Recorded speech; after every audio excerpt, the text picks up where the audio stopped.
আর light দেখো আগে viral হয়েছে সেই কারণে দেখতে পাচ্ছ। দেখো এটা কোনো কথা না যে ভাইরাল হয়েছে বলে ভিডিও করেছি আগে এমনি তো বরাবরই করো। এবার বরাবরই করি। আর আমার যেহেতু ইনস্টাগ্রামে আমার একটা আছে, আর আগের দিন ভিডিওগুলো ভালো হয়নি, তো সেই জন্য আজকে সবাই মিলে, তোমরা জানো যে আমাদের সবথেকে বড় যে চ্যানেলটা কালিদির হোটেল, ওই পেজে কোনো ভিডিও নেই, সেই জন্য আজকে আগ্রহ করে ওই পেজে ছাড়ার জন্য আজকে ভিডিওটা করা।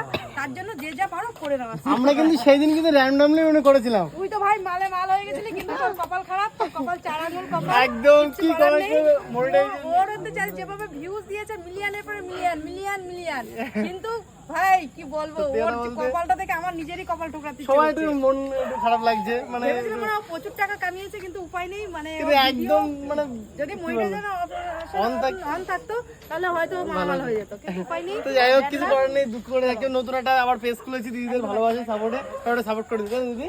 তো চলো বাই।